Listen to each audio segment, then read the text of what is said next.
नमस्कार दोस्तों, और हमारे चैनल पर आपका फिर से स्वागत है।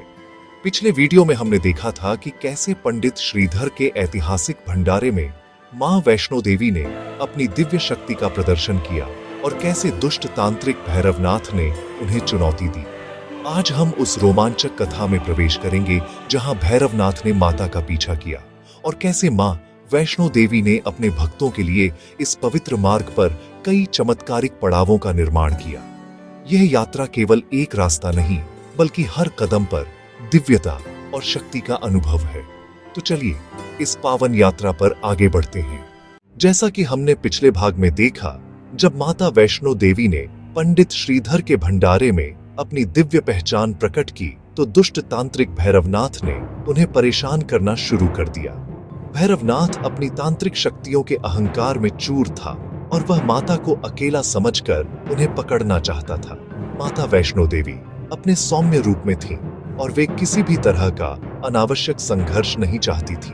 उन्होंने भैरवनाथ से बचने के लिए त्रिकुटा पर्वत की दुर्गम चढ़ाई की ओर तेजी से प्रस्थान किया। भैरवनाथ भी अपने काले जादू और अपनी राक्षसी सेना के साथ उनका पीछा करने लगा। यह पीछा एक सामान्य पीछा नहीं था, बल्कि धर्म और अधर्म, पवित्रता और अपवित्रता के बीच का संघर्ष था। मां वैष्णो देवी तेजी से पर्वत पर आगे बढ़ रही थी। उनके साथ उनके परम भक्त और साथी लंगूर वीर हनुमान भी थे। लंबी और थका देने वाली यात्रा के कारण वीर हनुमान को बहुत प्यास लगी। वे प्यास से व्याकुल होकर माता से जल की याचना करने लगे। मां वैष्णो देवी अपने भक्त की पीड़ा को देखकर अत्यंत दयालु हो गईं। उन्होंने अपने दिव्य बाण से धरती पर प्रहार किया और चमत्कार देखिए, जिस स्थान पर बाण लगा वहां से एक पवित्र और निर्मल जलधारा फूट पड़ी। यह जलधारा इतनी शुद्ध और ठंडी थी कि उसने तुरंत हनुमान की प्यास बुझा दी।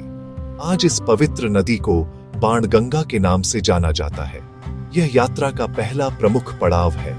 आज भी भक्त इस नदी में स्नान करके अपनी यात्रा की थकान मिटाते हैं, शारीरिक और मानसिक शुद्धता प्राप्त करते हैं और अपनी यात्रा के लिए मां का आशीर्वाद लेते हैं। माना जाता है कि इस जल में स्नान करने से सभी पाप धुल जाते हैं।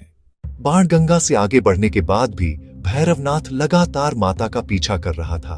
माता रानी यह जानती थी कि भैरवनाथ उनका पीछा कर रहा है।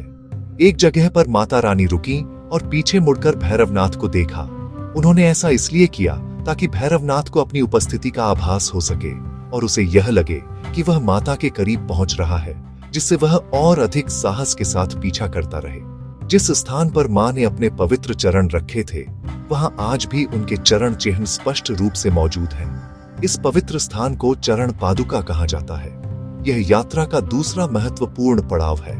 यहाँ भक्त इन चरण चिन्हों की पूजा करते हैं और मां से आशीर्वाद प्राप्त करते हैं। यह स्थल भक्तों को मां की दिव्य उपस्थिति और उनके पीछा किए जाने की कहानी का स्मरण कराता है। यह वह बिंदु भी है जहां से भक्तों को महसूस होता है कि वे मां के धाम के और करीब पहुंच रहे हैं। चरण पादुका से आगे बढ़ने के बाद भैरवनाथ और भी तेजी से माता का पीछा करने लगा। उससे बचने और अपनी तपस्या को जारी रखने के लिए माता रानी ने त्रिकुटा पर्वत पर एक छोटी और संकरी गुफा में प्रवेश किया। इस गुफा में माता ने पूरे 9 महीने तक तपस्या की, ठीक उसी प्रकार जैसे एक शिशु अपनी मां के गर्भ में रहता है। इस पवित्र स्थान को आज अर्धकुमारी कहा जाता है और गुफा को गर्भगृह गुफा के नाम से जाना जाता है। माना जाता है कि यह गुफा भक्तों को जन्म और पुनर्जन्म के चक्र का स्मरण कराती है। अर्धकुमारी में प्रवेश करना और उस संकरी गुफा से निकलना अपने आप में एक अनोखा आध्यात्मिक अनुभव है, जो भक्तों को नवजीवन और शुद्धिकरण का एहसास कराता है। भैरवनाथ ने माता को इस गुफा में भी खोज लिया और गुफा के बाहर बैठकर उनके बाहर आने का इंतजार करने लगा। जब भैरवनाथ ने गुफा में प्रवेश करने की कोशिश की, तो माता ने अपने दिव्य त्रिशूल से गुफा के द्वार पर एक नया मार्ग बना दिया और उस मार्ग से बाहर निकल गई, ताकि भैरवनाथ उनका पीछा न कर सके। भैरवनाथ, जो अभी भी अंदर जाने की कोशिश कर रहा था, वह भ्रमित रह गया। माता की यह लीला भक्तों को यह संदेश देती है कि मां अपने भक्तों की रक्षा के लिए सदैव नए मार्ग खोलती है।